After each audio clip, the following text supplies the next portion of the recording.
group of companies, which I quit last year. I continue to be on their board.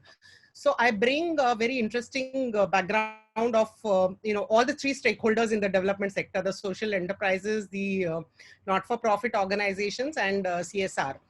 What I'll do today is I'll quickly take you through the phenomenal strength. See, ultimately, the transformation and development actually happens when you capitalize on your strength.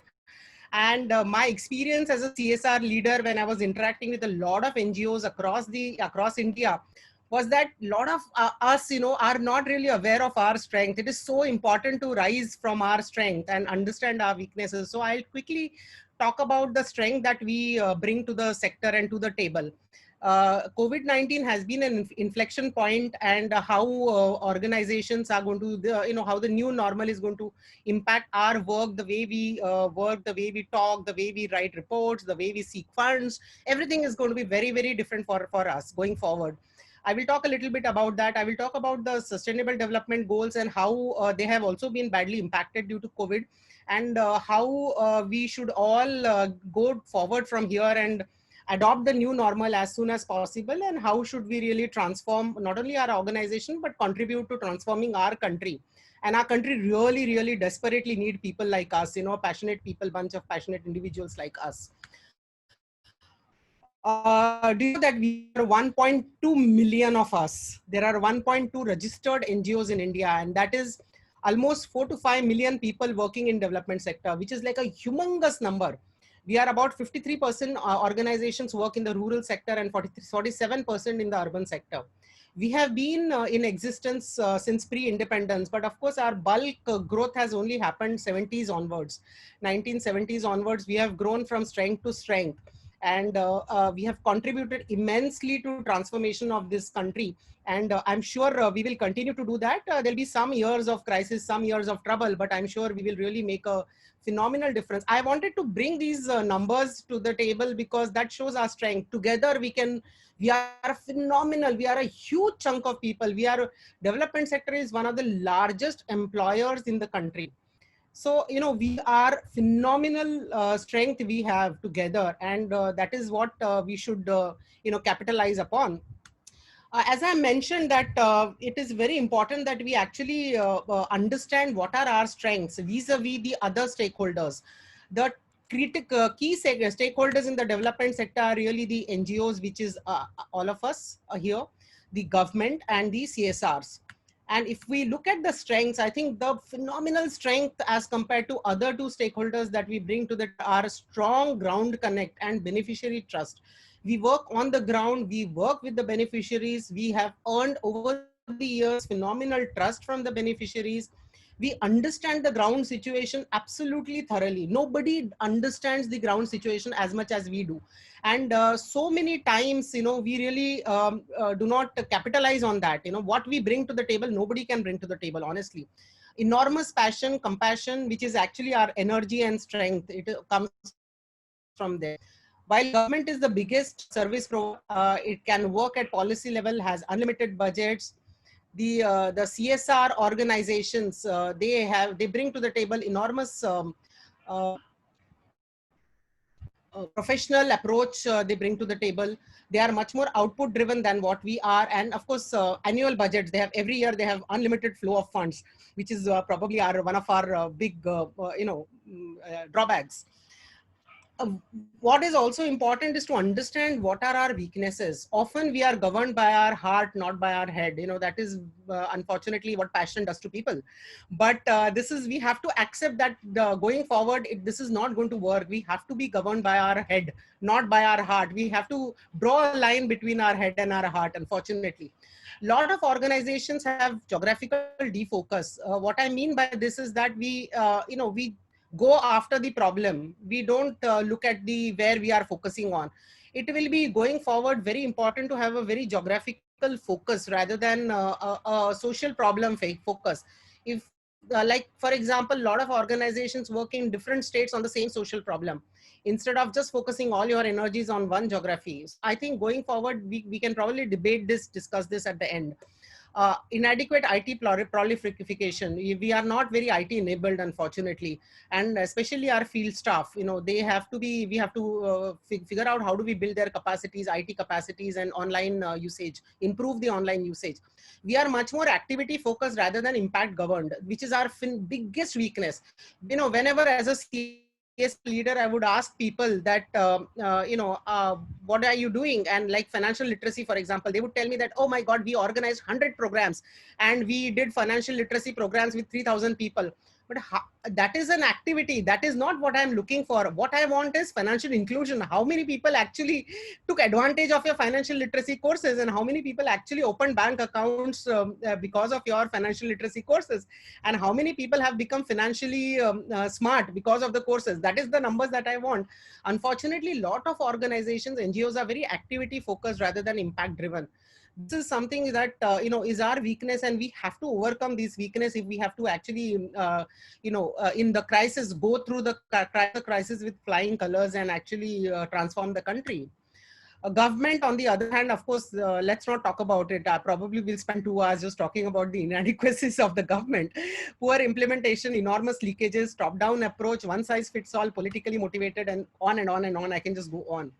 CSR, of course, on the other hand, they are like much more, lot of decisions happen in the boardrooms, and the understanding of the ground. So there are lots of CSR weaknesses also, which, it is important that we understand these weaknesses.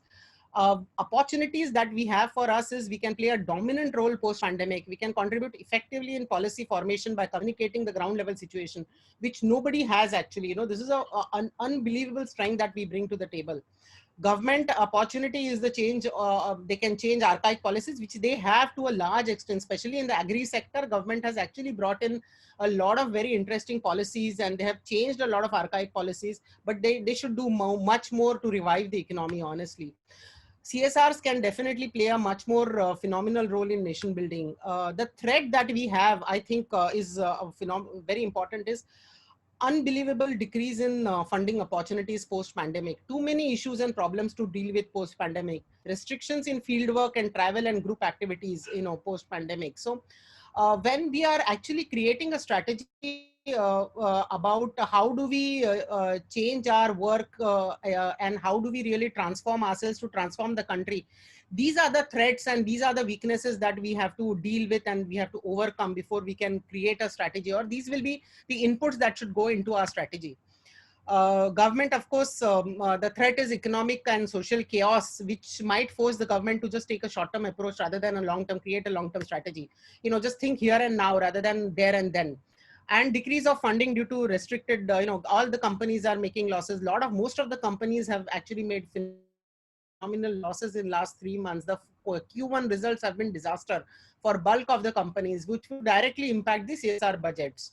So which would again impact the size of the team, what they do through CSR. So a lot of changes we can see, we are expecting to see on the CSR front also. Let us look at COVID-19 pandemic impact on the beneficiaries and impact on the sustainable development. I was actually, I was reading this report on SDGs published by the United Nations, and I felt really bad that all our effort we have put in last 3 to 10 years have actually gone down the drain, especially in education, in nutrition, and in poverty alleviation. We have actually a setback of close to, just take an average, close to 7.5 years of setback we have experienced because of pandemic. 7.5 years of experience, setback is absolutely phenomenal. For a lot of organizations, it's like starting from the scratch. Whatever you have gained in last so many years have all gone down the drain. Start from the scratch. So needless to say, our transformational journey, our going forward journey has to account for all these losses, all these setbacks that we have experienced because of pandemic. If you look at the sustainable development goals, again, the same United Nations report, the recently published United Nations report also talks about, analyzes each sustainable development goal and how the impact has happened in, what has happened to each goal. Sustainable development goal, which is no poverty, it has got highly impacted, highly negative impact. SDG 2, zero hunger, very high negative impact. SDG 3, good health and well-being. Oh my God, the worst impact is here. SDG 4, quality of education, again, moderate impact because there were holidays going on. So the first 3 months, the impact was not so much. If this situation continues and if we are again hit by second wave, third wave, then obviously this will move from moderately negative impact to highly negative impact. Gender inequality, whatever work has happened in women empowerment phase has also actually a lot of setback there. A lot of women have reported domestic cases of domestic violence have increased in last 3 months. So once again, setback to gender equality in post pandemic. Clean water and sanitation, number 6 is moderately high impact. 7, 8 also moderately high impact. 8 is of course very high impact. Decent work as an economic growth. There's literally negative spiral. Um, so they have analyzed all the SDGs, and as you can see that except few, couple of them, literally couple of them, handful, most of them, we have just had a massive setbacks on all the fronts everywhere. If you look at India and sustainable development goals, it's actually quite embarrassing. I was really, really embarrassed. We have they calculate the SDG index scores. Thailand is at 41, China 48, Vietnam 49. I've just picked a few which are matter to us. I mean, no point in talking about Europe or no point in talking about America. Sri Lanka 94, Nepal at 96, Ghana at 100, Indonesia 101, Bangladesh 109, and we are at 117 out of 166 countries. Pakistan 134, Afghanistan 136, and Central African Republic is 166. I think despite so much money government has put in, despite all the efforts that NGO sector has put in, despite so much money, crores of rupees being spent by CSRs, we continue. And this is like post-pandemic, pre-pandemic levels. Okay, this is not post-pandemic. We are not even talking about the last 3 months of chaos. These report came out in February. So the indicators were calculated up to January levels. 117, I think it is extremely embarrassing, and there is a phenomenal role. I mean, on one hand, I can say that this is very, very embarrassing. On other hand, I can say that this is an opportunity for the NGO sector to transform our country and to actually, because I'm a very positive person, I would like to talk positively. Yes, it is bad. It is really bad. But what can we do as an NGO sector? What can we bring to the table? So many strengths. How do we capitalize on our strengths? If you look at actually analysis of India on different sustainable development goals, there has been some improvement on the one. Number 2 is not so much improvement, okay improvement. 3, 4 is stagnant, no improvement at all on 4. Gender equality, no improvement at all. We are stagnant. What we were last year, it continues, the situation continues. Some improvement in 6, little improvement in 7, lot of improvement in 8. So I mean, across all except few, I think we have reported not much improvement in other sustainable development goals. I have actually done a lot of research on this also, that why this has happened, why has this happened. So much women empowerment and education, so much money is pumped into these two core pillars or two sectors. Still, why why they have not been able to capture these the development or the changes or the transformation that has happened here. I will talk a little bit more about this going forward, but I think this is something that all of us should keep these numbers. I actually keep these numbers in front of me all the time because they don't depress me. They motivate me to do more, to do better, and to do much bigger than what I am doing today. I will definitely share this presentation with Nazim, who can share it with all of you. Because just make a chart of this and put it in front of you. This is very motivating for us. COVID-19 and how it will impact the NGO sector.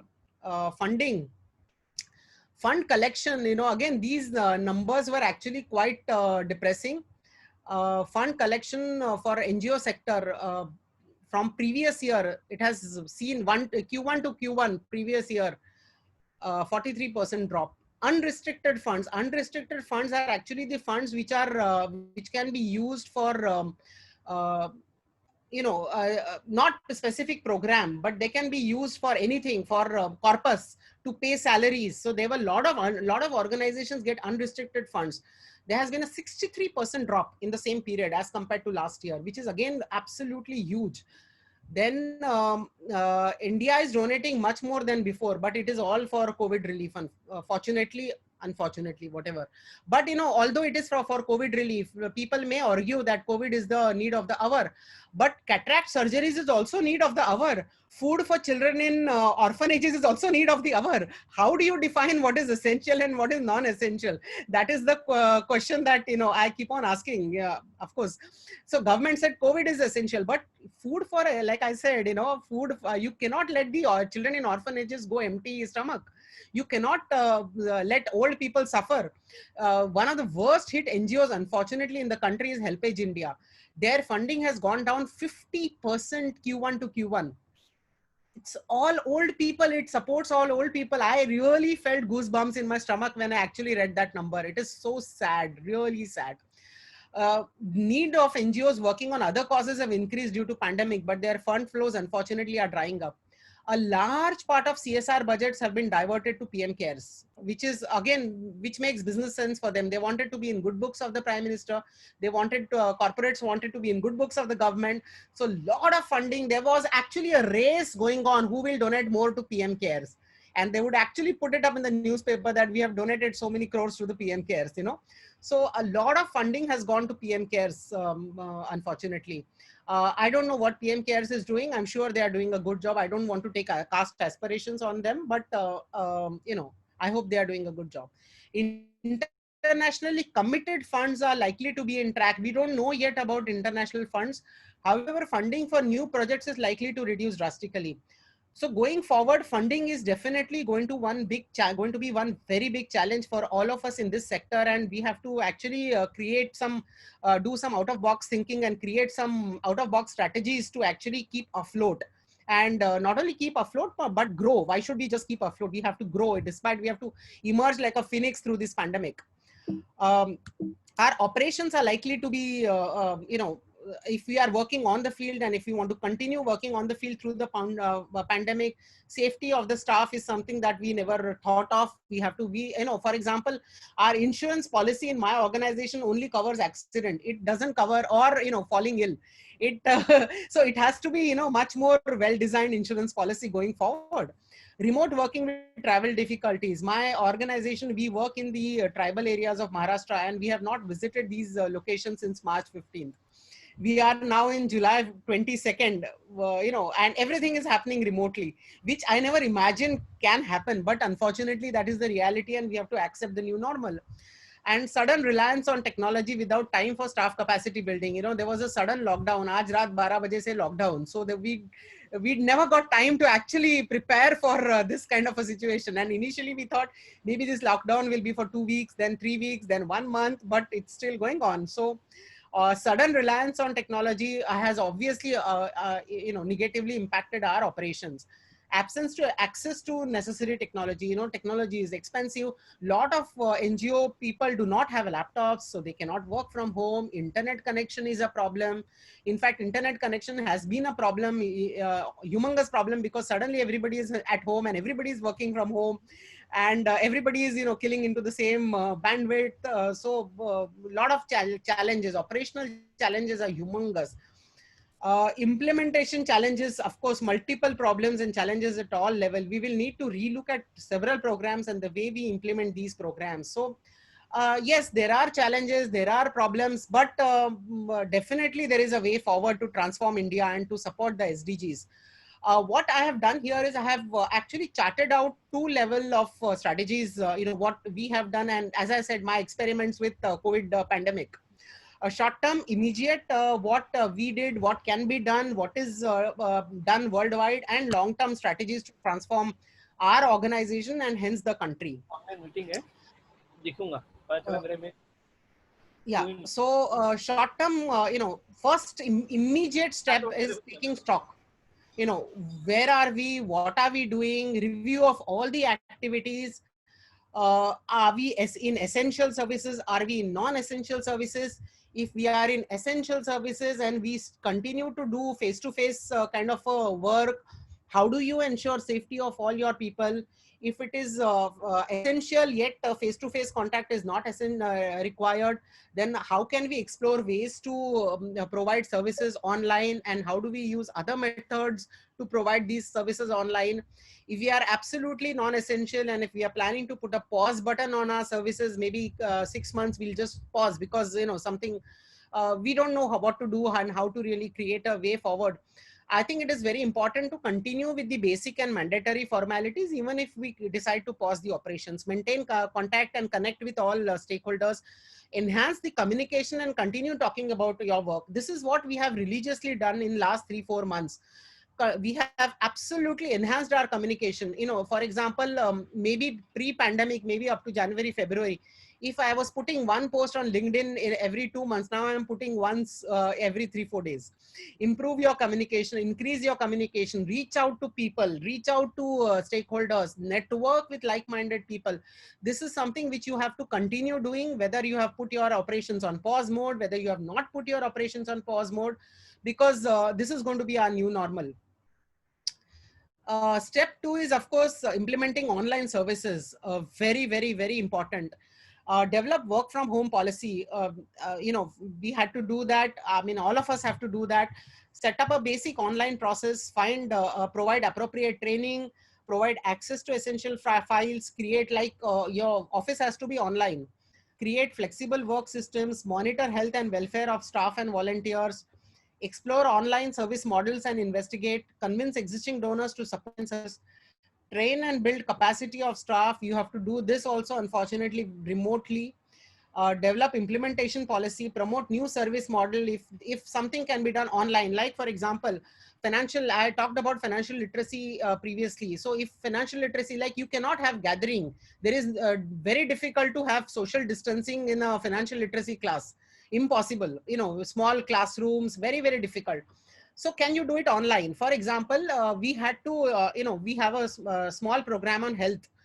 And we realized that what we can do is, so in this program, we would actually do medical checkup of people, the tribal people, and connect them to government hospitals for further evaluation and further treatment. We realized this is not possible because we cannot take doctors to these tribal areas. Doctors are very busy doing, other things and important things rather. So what can you do? So we created videos on hygiene, health, COVID awareness, pandemic awareness, coping with pandemic, nutrition, menstrual hygiene during pandemic, washing hands. So lots of videos, lots of them were not created by us. We kind of searched through the internet. Lot of content is available, free to download. So our team actually went in search of all these, Googled all of these, downloaded a lot of these videos. We have transferred all of these videos to our field staff, who are then, so there are lots of these village wise, hamlet wise WhatsApp groups. So they have been all transferred on WhatsApp groups. And then occasionally we do ask people, have you seen this video? Have you seen that video? To check, the impact of the work, the online model that we have implemented. If pandemic had not happened, what we would have done? We would have carried our projector. We would have actually spent a lot of money on traveling to tribal areas. We would have spent money on hiring a hall. We would have put up our projector. We would have shown these videos and again asked the same questions. Honestly, we would have again asked the same question. So you had to do this out of box thinking and create new models of implementation, which is what when you actually think about your program, if you look at your program, if you actually divide it into smaller elements, lots of them can be transferred online, is what at least my experience tells me. If you are planning to pause your activity, then of course think about impact on beneficiaries, staff, managing donors, funders, contractual agreements, requirements if you have, communicating to the stakeholders, and when do you reboot? What is going to be your reboot process? I mean, obviously you're going to come back, maybe it's paused for 2 months, 3 months, 4 months, 5 months. When are you planning to come back and how? That is something that you have to start thinking about. Let's talk about the long-term strategy for rising from the crisis and contributing proactively to transforming our country. Very important. I think most important is talk to your beneficiaries. Something very important. Beneficiary has actually provided you with a lot of innovative ideas for the program. I'm going to talk a little more about how we have done, my case study on my organization. But just to explain, what does it mean? When pandemic happened, so a lot of our tribal beneficiaries, they migrate to work on construction sites. They migrate, typically they grow paddy, rice for self consumption, and everything is kept for self consumption, paddy, rice, and nagli, ragi, nagli, etc. And then they migrate to work on construction sites. Now what has happened? Construction site work has completely stopped. Migration has completely stopped. They have absolutely no income, they have no earning, they have no saving. They only have rice for self consumption, that's it, nothing else. So we were talking to them and we were like thinking about, why do you migrate, why do you have to migrate? For example, these questions we have been asking them. One of the critical reason why they migrate is, of course, lack of adequate water to do full-time farming. And through our other program on water, we have been able to stop almost 1200 farmers from migrating. Now they do full-time farming, but this was not possible to do everywhere because it is creating that year-round water conservation capacity in a hamlet or in a village. There are a lot of geographical issues are there, problems are there.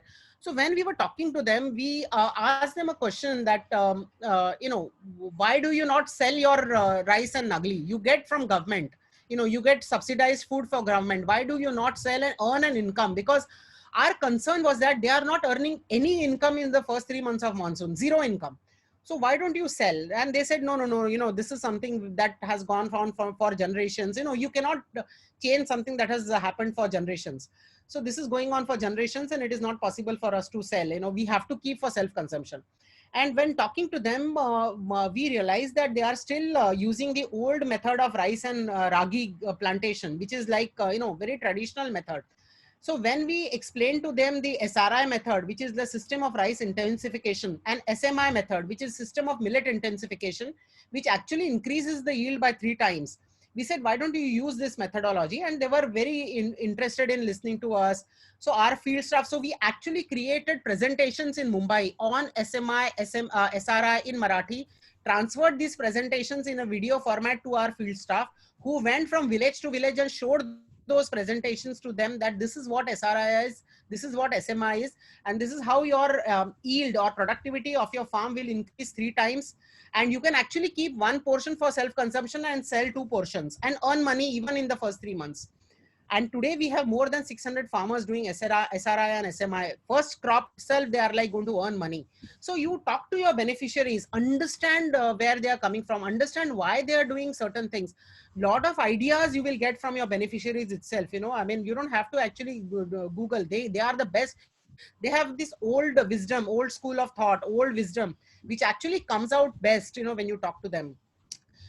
Communicate. I think this is, I have already spoken about this, but use social media very effectively. We have actually earmarked, like Twitter is for policy level tweets, policy level tweets or the issues that you want to bring forward. Facebook is for retail fundraising. Instagram and to build volunteer engagements, to start events. We use Facebook for all of these. Instagram is for to connect with youth volunteers, youths, etc. LinkedIn for networking, putting impact reports, fundraising with international organizations.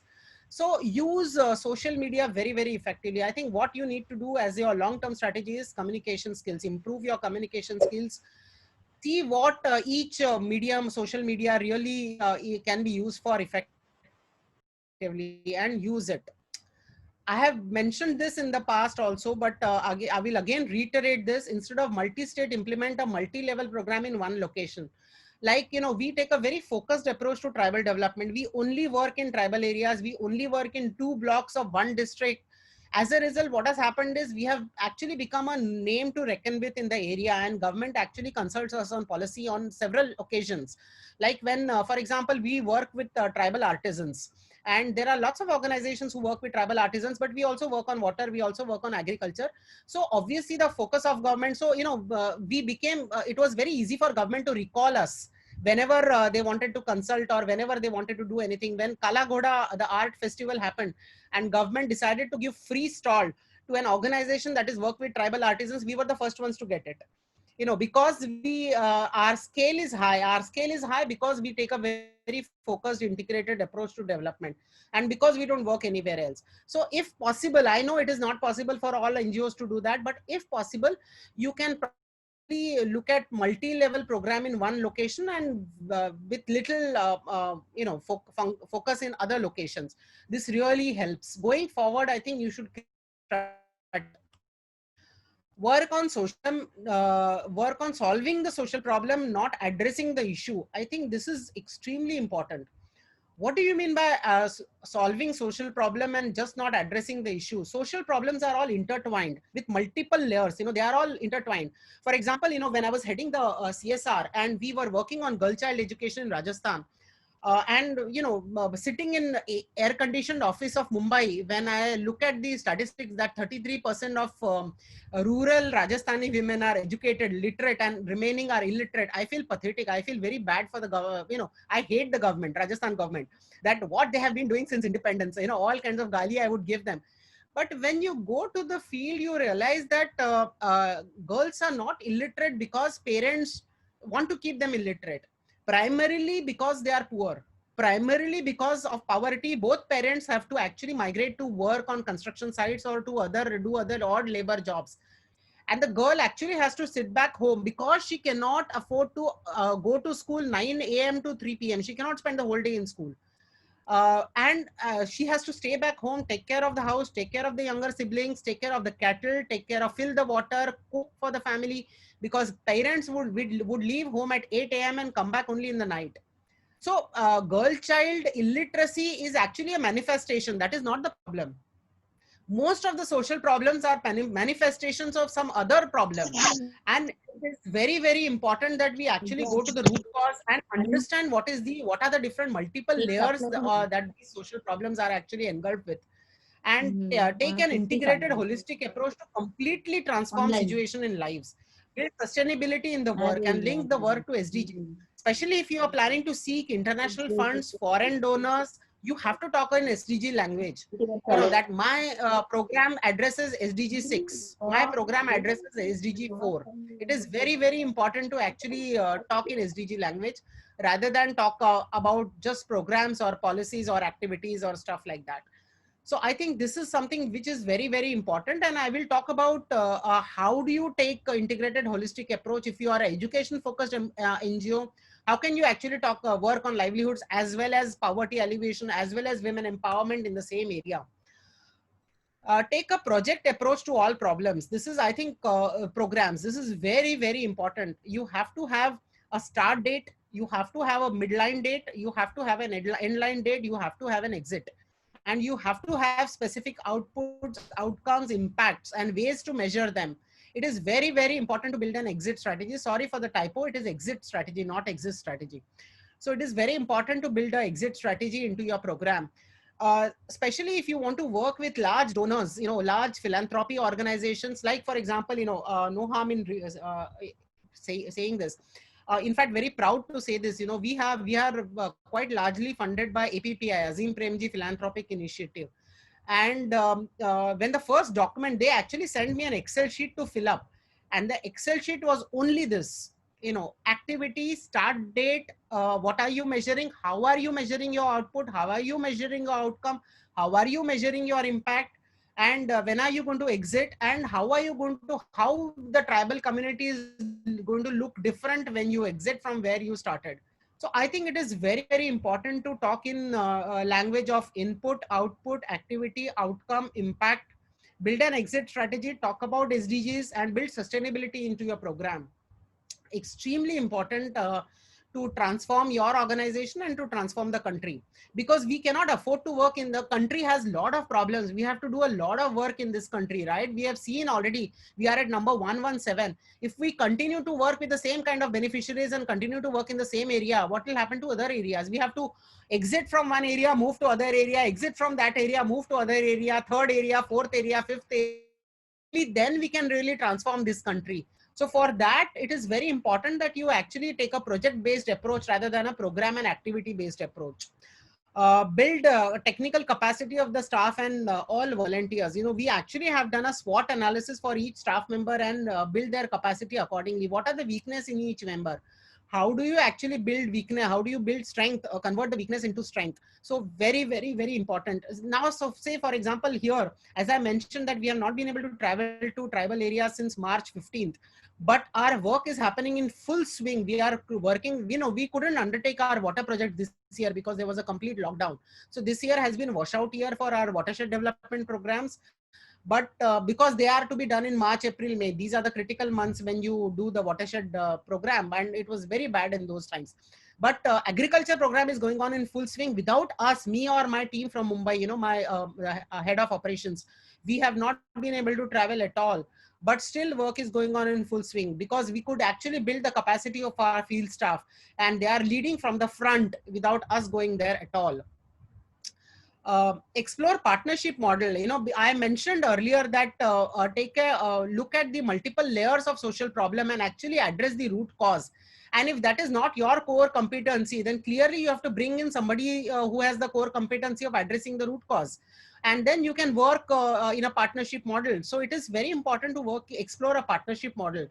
Create a matrix of all organizations working in your area and what are their strengths and what are their core competencies, and explore working together to scale up the impact. We have been doing this for quite some time now, and in fact we work in a group. And like for example, there is this one organization which works in our area, which is awesome in talking about policies, government level policies, government schemes. They have a phenomenal understanding of the government schemes.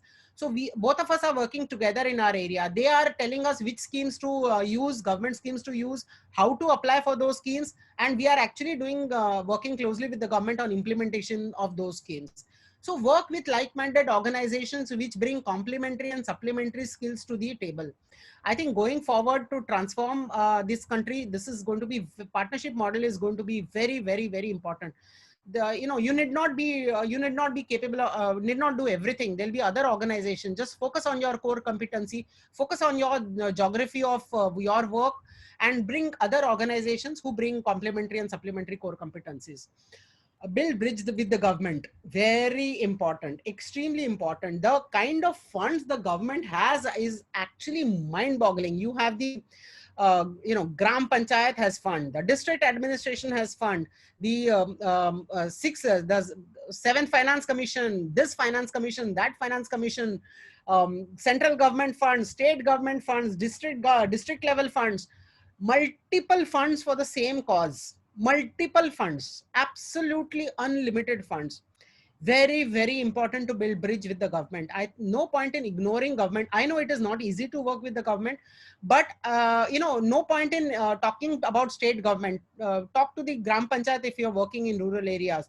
Talk to the local corporator if you're working in urban areas. I'll give you an example. We wanted to build a pipeline, water pipeline in one of the tribal areas. And the Sarpanch is very good. He has become a very good friend. In fact, he's my friend on Facebook and we keep on liking each other's posts. So a very dynamic young man. So, we were talking to him and we said, we want to build this pipeline. He said, wait, there are lots of funds lying unused. Let me see if, I can get government funds to build the pipeline. And then he came back to us and he said, you know what, I have funds for pipeline. I don't have funds to put in solar water motor. And so maybe you can chip in funds for that. We said, fine, no problem, we'll do that. He called back 2 days later. He says, wait, the district administration has funds for solar water motor, to pump in water through the pipeline. So don't spend money on that. You just put a stand post to draw water. So actually our 6.5 lakh budget for the entire pipeline came down to just 50,000.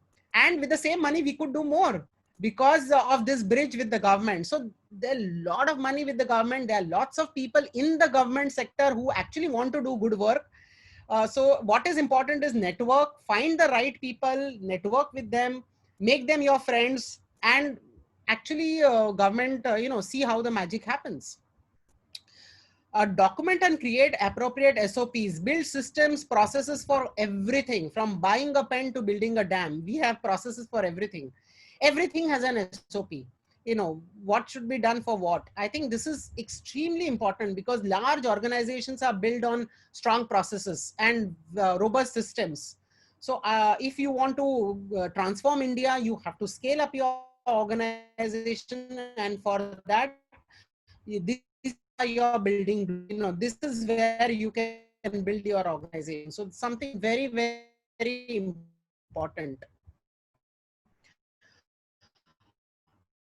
What did we do? How did we cope with this crisis and how did we emerge stronger? First thing we did was move our office online. We are completely on Google Drive. We have one email address which has everybody in the organization has an access to. Known to everybody. The general mails come on that. We have signed a lot of newsletter relief, and we could actually meet our targets and in fact exceed our targets. We reevaluated our program. What could we do into 2020 and what we could not. For example, as I said, watershed program was actually completely watered down. There was no activity on watershed development program this year. But what we did was we spoke to the donors and we said that, what, so much money was earmarked for the watershed development program. We are not able to do those programs this year, but our beneficiaries will not be able to travel this year out of the tribal areas. Can we actually instead spend part of those funds on agriculture program? And we convinced the donors, we communicated effectively with our donors, and majority of our donors actually agreed to, and they allowed us to divert the water funds to agri funds.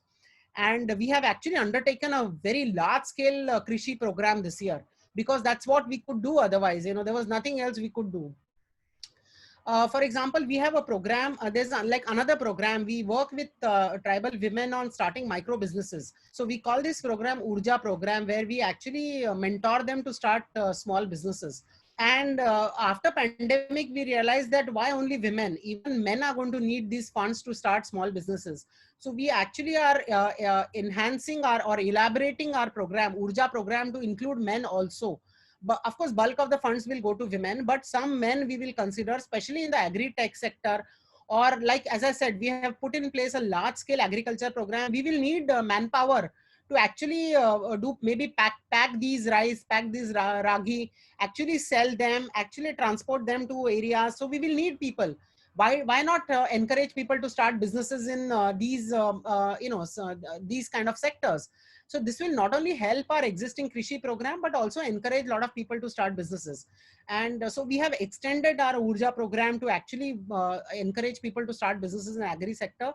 Why not start a nursery? Because if we are going to have a large scale Krishi program, we will itself buy a lot of saplings and seeds from people. Why buy them from Nasik, or why buy them from Thane? Why not encourage a local entrepreneur to start a nursery?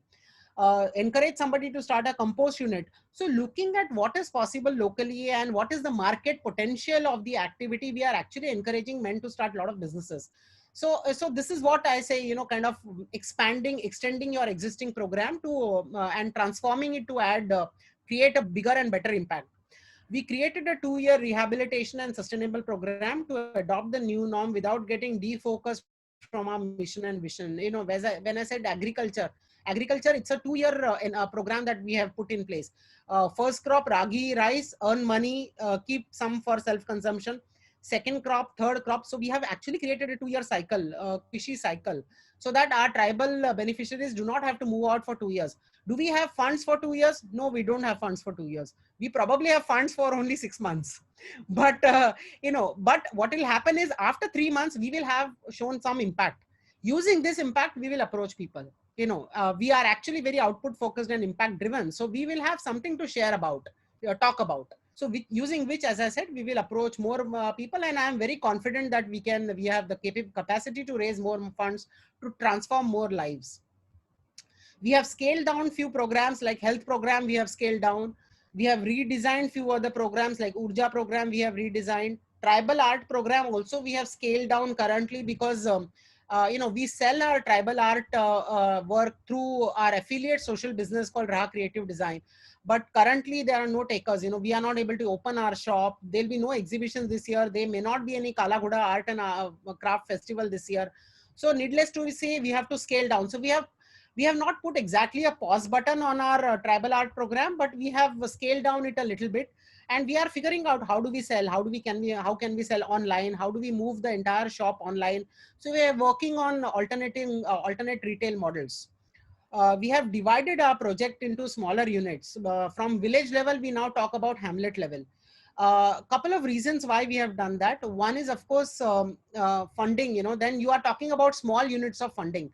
There'll be people may not be comfortable about impacting 8,000 people or helping 8,000 beneficiaries. They may be comfortable helping 400 people, because then you are talking about small units. You're talking about small fund sizes. You're talking about it is easier to monitor. It is easy to kind of take care, monitor and implement all these ideas. So now we have scaled down our unit into smaller units.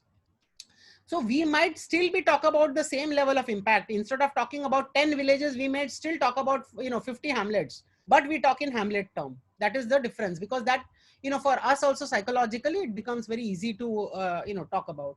Adopted a work from home policy and reporting structure. We have a very strong reporting structure. Everything, as I said, is Google based. We have built capacity of our field staff in different skills, and all this had to be done online, and regular phone calls, not possible to do Zoom calls because network is an issue in those areas. But whenever possible, Zoom calls. Almost every day we have conversation with our field staff, where subtly we do capacity building without them really realizing, actually even realizing that this is a capacity building class which is going on. And they are leading from the front, and we are so proud of them, honestly. We have become digital and moved all activities online. For example, when I point number 2, spoke to our beneficiaries. We wanted to do a basic local level. And so originally what we would do is we would design the survey form in Excel sheet, take print out, take multiple copies. Our local field staff would go from house to house, collect the survey, and then put it back into Excel, and then we would collate the data, and then create some conclusions out of that. Now what we have done is we have actually tied up with an online service which allows you to collect the data online. So real-time data collection, and whenever our field staff comes in the network, the data is actually transferred to us. And so it's like immediate and instant live data collection we have put in place. It definitely cost us some money, but luckily because of pandemic, a lot of these organizations, a lot of these services came at a phenomenal discount. So use this discount, use this opportunity. We have, as I mentioned, that we have improved and enhanced our communication and networking strategy with all stakeholders. We talk to everybody a lot. We have been talking to everybody a lot, corporates, students. So we have increased our fundraising effort, but we have redesigned our fundraising effort. We now talk about impact.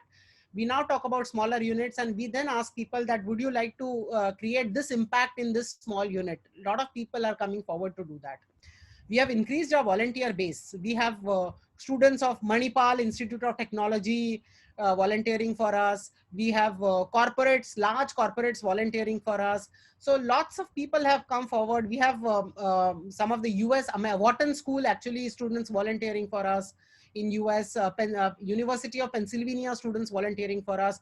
So we have actually gone out and spoken to people and actually seek a lot of support. Honestly, a lot of our time actually goes on managing these volunteers. It's not easy to manage volunteers, but I think it is worth it. And maybe result, or maybe going forward we can see the impact of this. As per a recent survey, over 90% of organizations in Maharashtra have actually pivoted rapidly to respond to additional needs of the community. Around 67% of NGOs could mobilize additional resources to provide immediate relief to communities. 50% of organizations have managed to provide basic needs of the vulnerable community. So organizations are doing that, and so there's a lot of hope. And we have to actually keep on trying and emerge stronger, emerge wiser, emerge stronger, and continue to create that lasting change in this country. Country needs us. Thank you so much. I'll be happy to take on any questions.